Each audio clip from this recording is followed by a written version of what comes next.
జిల్లాకు సంబంధించిన ఈవీఎంలను భద్రపరిచిన గోదాము వద్ద 24/7 నిరంతరం పటిష్టమైన నిఘా భద్రత ఉండాలని జిల్లా కలెక్టర్ మరియు జిల్లా ఎన్నికల అధికారి వెంకటేశ్వర్ సంబంధిత అధికారులను ఆదేశించారు.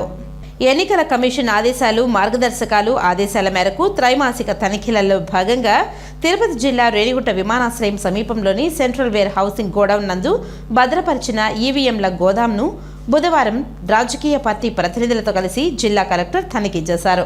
ఈ సందర్భంగా రాజకీయ పార్టీల ప్రతినిధుల సమక్షంలో గోదాముల్లో భద్రపరిచిన ఈవీఎం యంత్రాలను, బియ్యంలను, సివియులను, వీవీప్యాడ్లను, అక్కడ భద్రతా ఏర్పాట్లను జిల్లా కలెక్టర్ క్షుణ్ణంగా పరిశీలించిన చేశారు. ఎన్నికల రోజు పోలింగ్ జరుగుతున్నప్పుడు సక్రమంగా పనిచేయని 66 ఈవీఎంలను గోడౌన్లో ఉంచి వాటిని బెల్ కంపెనీకి భద్రత నడుమ పంపాలని కలెక్టర్ అధికారులకు సూచించారు. ఈ కార్యక్రమంలో జిల్లా రెవెన్యూ అధికారి Narasimhulu, RTO Srikalahasti Bhanuprakash Reddy, EVM godown incharge మరియు ఎస్డీసీ సుధారాణి, ఎన్నికల superintendent Prasad, Renigunta tahsildar Suresh, election cell Pavan, రాజకీయ పార్టీల ప్రతినిధులు, టీడీపీ ప్రతినిధి మనోహరాచారి, కాంగ్రెస్ ప్రతినిధి చిరంజీవి, ఆమ్ ఆద్మీ పార్టీ ప్రతినిధి అహ్మద్ తదితరులు పాల్గొన్నారు.